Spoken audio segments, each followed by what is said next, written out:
那咱台湾第一位拿白的签托啊，嘛来拯救着国际医学期刊。高雄有一个男子最近行路总是感觉讲骹底会痛，去看医生，这个骹底竟然有一块2公分大的塑胶面，赶紧开刀甲摕出来。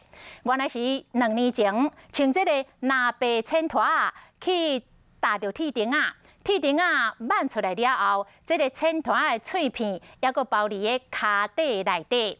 因为这个状况真罕见，所以这个医生就甲写做论文，登就国际期刊。这种拿白色签托被当作是台湾人一定要传的物件，连名牌爱马仕嘛捌出一款真成这款签托的良鞋。这款遮平常的签托，即马嘛登上国际医学期刊，原因是这项。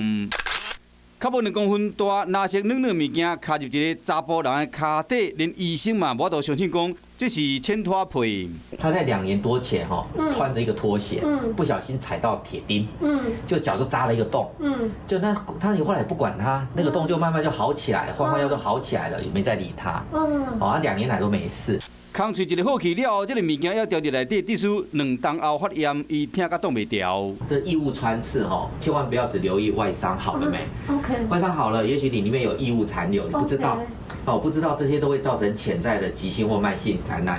医生就提醒讲，若是有物件插到，除了讲空喙要好好处理以外，更要注意敢有物件留伫肉内底，以免发生感染。